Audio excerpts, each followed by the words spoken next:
Okej, alltså det är bara lätt jag förstår att det är så gross.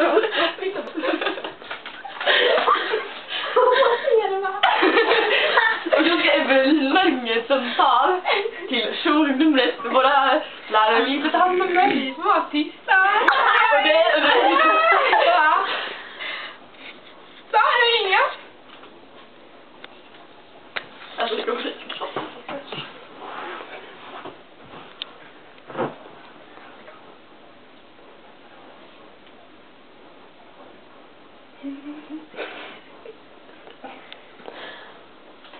Resa skitskola.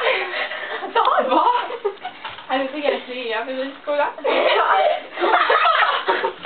tror du sa skitskola. Hej, mitt namn är Evelina. Alltså vi är här i en stuga. Och vår toalett läcker. Ja. Vilken dag bor vi? Vilket nummer har vi? 132. 132. Ja, det tror jag. Ja. Ja.